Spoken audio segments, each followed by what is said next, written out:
আর কয়েকদিন পরেই নির্বাচন ঘিরে এখন টান উত্তেজনা। হলদিয়া বন্দরের সাংস্কৃতিক সংস্থা হলদিয়া ডক ইনস্টিটিউটের নির্বাচন। বিএমএস ক্ষমতা এলে প্রাক্তন কর্মচারীদের ভোট দেওয়ার অগ্রাধিকার থাকবে বললেন বর্তমান প্রদীপ। 26শে বিধানসভা নির্বাচনের আগেই হলদিয়া শ্রমিকদের আরেকবার পরীক্ষার সম্মুখীন হতে চলল। হলদিয়া বিধানসভা কার দখলে থাকছে? শ্রমিকরা কি শাসক দল বিরুদ্ধে যাবে? দেখা গেছে যে শাসক দল ক্ষমতায় থাকেন, হলদিয়া বিধানসভা প্রায় তার বিপরীত দলকে ভোট দেয়। শ্রমিক সংগঠনগুলির একটি কেন্দ্রীয় সংস্থার কাজ পরিচালনা করার ক্ষেত্রে এই নির্বাচন। হলদিয়ার রাজনীতিতে কিছুদিন আগেই পরিবর্তন হয়েছে। বিরোধী বিজেপি দল থেকে শাসক দল তৃণমূলে যোগদান করেছেন হলদিয়া বিধানসভার বিধায়ক তাপসী মণ্ডল। তার কয়েকদিন পরেই নির্বাচন হতে চলেছে। শাসক বিরোধী এবং সিপিআইএম সমর্থিত সিআইটিইউ সমস্ত রাজনৈতিক দলের প্রার্থী রয়েছে। তবে এই সংস্থায় পরপর শাসক দল তৃণমূল জয়লাভ করেছিল। বন্ধুত্বের সম্পর্ক অটুট রেখে যে কোনো নির্বাচন হোক অবাধ। টান উত্তেজনায় আগামী 28শে মার্চ শুক্রবার হলদিয়া বন্দরের নির্বাচন। বিশেষ সূত্রে জানা যায়, গণ্ডগোলের আশঙ্কায় ভোটকেন্দ্র ও লাগোয়া এলাকায় রাজ্য পুলিশের পাশাপাশি সিআইএসএফের মতন কেন্দ্রীয় বাহিনীও মোতায়েন করা হবে। বন্দরের সাংস্কৃতিক সংস্থা হলদিয়া ডক ইনস্টিটিউটের নির্বাচন ঘিরে বাড়ি বাড়ি প্রচার সারছেন বিভিন্ন রাজনৈতিক দলের প্রতিনিধিরা। সংবাদ মাধ্যমের মুখোমুখি হলেন বিএমএস রাজ্য সভাপতি তথা এই নির্বাচনের অন্যতম প্রতিনিধি প্রদীপ বিজলি। তিনি বলেন, হলদিয়া বন্দরে স্থায়ী কর্মচারী দিন দিন কমছে। বর্তমান ভোটার 530 জন। আমরা চাইছি এবারে ক্ষমতা এলে যারা অবসরপ্রাপ্ত সেই সকল শ্রমিকদের ভোট দেওয়ার অনুমতি থাকবে। যেমনই হলদিয়া ডক কনজিউমার্স কোঅপারেটিভ রয়েছেন, ঠিক তেমনইভাবে এই সাংস্কৃতিক ক্লাব গৃহ যাতে বন্দরের অবসরপ্রাপ্তরা ভোট দিতে পারেন, তার জন্য তারা আইন শুদ্ধ করবেন।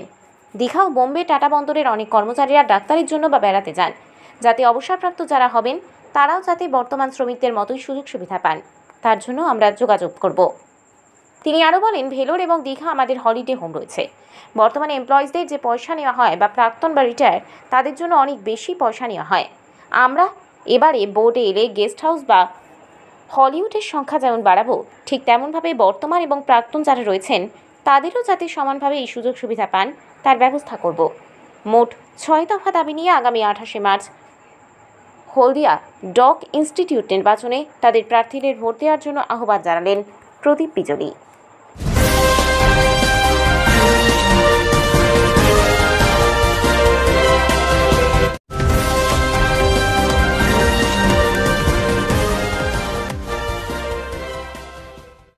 কেক আর পেস্ট্রিতে জিবে জল সপারি, ওয়াও আশাতে লাজবাব নিউ বিদ্যুৎ বেকারি। রাজলক্ষ্মী জুয়েলারি ওয়ার্কস, রাজলক্ষ্মীর মধুদার মধুর মতো ব্যবহার। দুর্গা চক, বাসন্তী ভবন, দুর্গা মন্দিরের পাশে, সুপার মার্কেটের বিপরীতে, হলদিয়া। দেখুন, আমরা ইউনিয়ন হিসেবে বন্দরে আমরা বিভিন্ন নির্বাচনেই আমরা অংশগ্রহণ করি এবং সেটা আমরা এককভাবেই অংশগ্রহণ করি। অন্যান্য ইউনিয়নের মতন আমরা জোট করি না, আমরা এককভাবেই অংশগ্রহণ করে আমরা লড়াই করি এবং আমাদের যা ইউনিয়ন মেম্বার, সেই মেম্বারের তুলনায় আমরা অনেক বেশি ভোট পাই। এটাই আমাদের কাছে বাড়তি পাওনা। এইবারে এই 2025-এ হলদিয়া ডগ ইনস্টিটিউট নির্বাচনে আমরা যে সমস্ত পদক্ষেপ নিয়েছি, আমরা যে আমাদের কি কর্মসূচি, আমরা যদি বোর্ডে আসি আমরা কি করতে চাই, সেটা দুটো যে প্যানেল আছে, একটা হচ্ছে C2AI ACCI মিলে একটা জোট, আর একটা তৃণমূলের জোট। তা আমরা আমাদের যে ইস্যুগুলো আছে সেগুলো আমরা প্রথমেই আমরা বলবো যে আমাদের আজকে মেম্বার সংখ্যা কমতে 530-এ পৌঁছেছে ভোটার সংখ্যা। তা সেইটা বিগত দিনে আরও অনেক বেশি ছিল, তা আগামী দিনে আরও কমবে। সেই জন্যে আমরা যদি ওই পরিচালন কমিটি আসতে পারি, আমাদের প্রথম কাজ হবে আমাদের ওই ইনস্টিটিউটের যে বাইলজ আছে সেই বাইলজ অ্যামেন্ডমেন্ট করে হলদিয়া ডক কমপ্লেক্সের যে কনজিউমার্স কোঅপারেটিভ যে সিস্টেমে আছে, যে বাইলজ অ্যামেন্ডমেন্ট করে আমরা সেই সিস্টেম করব যে যাতে রিটায়ার পার্সনরা যাতে ভোটাধিকার পায়, সেটাই হবে আমাদের প্রথম কাজ। তারপর আমাদের আরও কাজ আছে অনেক, যে আমরা বোম্বে টাটা মেমোরিয়াল যে হসপিটাল আছে, ওখানে বহু আমাদের এমপ্লয়িরা যারা ট্রিটমেন্টের জন্য যায়, তাদের সেখানে থাকার সেভাবে ব্যবস্থা নেই। তা আমাদের প্রথম কাজ হবে, ওটাও একটা কাজ, যে আমরা বোম্বের মতন জায়গায় আমরা একটি গেস্ট হাউস করব। সেটা একমাত্র আমরাই পারবো, মিনিস্ট্রি থেকে বলে আমাদের বোম্বে যে পোর্ট ট্রাস্ট আছে সেখানে আমরা বাড়ি নিয়ে, পুরনো বাড়ি সেখানে আমরা করব। মোটামুটি প্রাথমিক একটু কথাও বলেছি মন্ত্রীর সঙ্গে। কটি দফা আপনারা রাখছেন এবারে নির্বাচন? আমাদের প্রায় 6 দফা আছে। 6 দফার মধ্যে এগুলো খুব গুরুত্বপূর্ণ। এবং আমরা আরও যেটা করব, আমাদের ভেলোর ও দীঘাতে আমাদের যে হলিডে হোম আছে সেখানে শুধুমাত্র এমপ্লয়ীদের জন্যে সেখানে যে পয়সা দেওয়া হয়, কিন্তু রিটায়ার্ড পার্সনদের ক্ষেত্রে পয়সা বেশি নেওয়া হয়। আমরা এলে সেই গেস্ট হাউসের, ভেলোরে গেস্ট হাউসের সংখ্যাও বাড়াবো এবং আপনার রিটায়ার্ড পার্সনরাও যাতে এমপ্লয়ীদের সমতুল্য হারে যাতে বুকিং পায় পয়সা দিয়ে, সেটা আমরা ব্যবস্থা করব। এরকম আরও অনেক কিছু আমাদের কর্মসূচি আছে।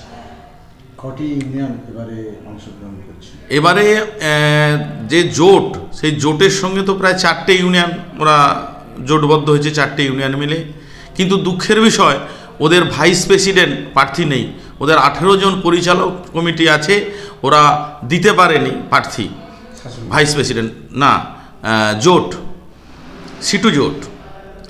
আর তৃণমূলের যে জোট সেখানেও ওনাদেরও ভাইস প্রেসিডেন্ট প্রার্থী আছে আর আমাদের ভাইস প্রেসিডেন্ট প্রার্থী আছে। তৃণমূলেরও 19 জন প্রার্থী, 18 জন পরিচালন কমিটি, 1 জন সহসভাপতি। আমাদেরও 18 জন পরিচালন কমিটি, 1 জন সহসভাপতি। জেতার ক্ষেত্রে কতটা আশাবাদী? আমরা তো সবসময়ই আমরা আশা রাখব যে আমরা যেসব কর্মসূচি এবারে আমরা রেখেছি ভোটারদের কাছে, সেই কর্মসূচি যদি মানুষ বিবেচনা করে তাহলে নিশ্চয়ই আমরা এবারে ভোটের দিকে আমরা অনেকটা এগিয়ে থাকব। ভোট কটা থেকে কটা অবধি? ভোট সকাল 8টা থেকে সন্ধ্যে 6টা অবধি বিবি ঘোষ অডিটোরিয়ামে ভোট হবে। 28 মার্চ এবং 29 মার্চ সকাল 8টা থেকে ভোট গণনা হবে। সকল ভোটার এবং সকল মানুষের জন্য কি বার্তা দেবেন? সকল ভোটারের কাছে এইটুকু অনুরোধ করব যে আপনারা অনেকেরই প্রায় 80% মানুষ যারা আছে তাদের লাস্ট ভোট এইটা। 2025 এবং 26-এ ম্যাক্সিমাম রিটায়ার হয়ে যাবে। আমি সেই সমস্ত দাদাদের কাছে করজোরে অনুরোধ করব যে আমাদেরকে একবার আপনারা পরিচালন কমিটিতে আনুন। আমরা কথা দিচ্ছি, আমরা পরিচালন কমিটিতে এলে আমরা আপনাদের ভোটাধিকার বজায় রাখব। এটুকু আমরা আমাদের ইউনিয়নের পক্ষ থেকে কথা দিচ্ছি। আমার নাম প্রদীপ বিজলি, ভারতীয় মজদুর সংঘ রাজ্য সভাপতি। কেকার পেস্ট্রিতে জিবে জল সপারি, ওয়াও, আশাতে লাজবাব নিউ বিদ্যুৎ বেকারি, টিপটপ টিফিনে और हैप्पी पार्टी, নিউ বিদ্যুৎ বেকারি, মানডে টু সানডে, ছোট বড় সবার পছন্দ একটাই, নিউ বিদ্যুৎ বেকারি, প্রতিদিন চাই চাই, না না না না না, নিউ বিদ্যুৎ বেকারি। রাজলক্ষ্মী জুয়েলারি ওয়ার্কস, রাজলক্ষ্মীর মধুদার, মধুর মতো ব্যবহার। দুর্গা চক, বাসন্তী ভবন, দুর্গা মন্দিরের পাশে, সুপার মার্কেটের বিপরীতে, হলদিয়া।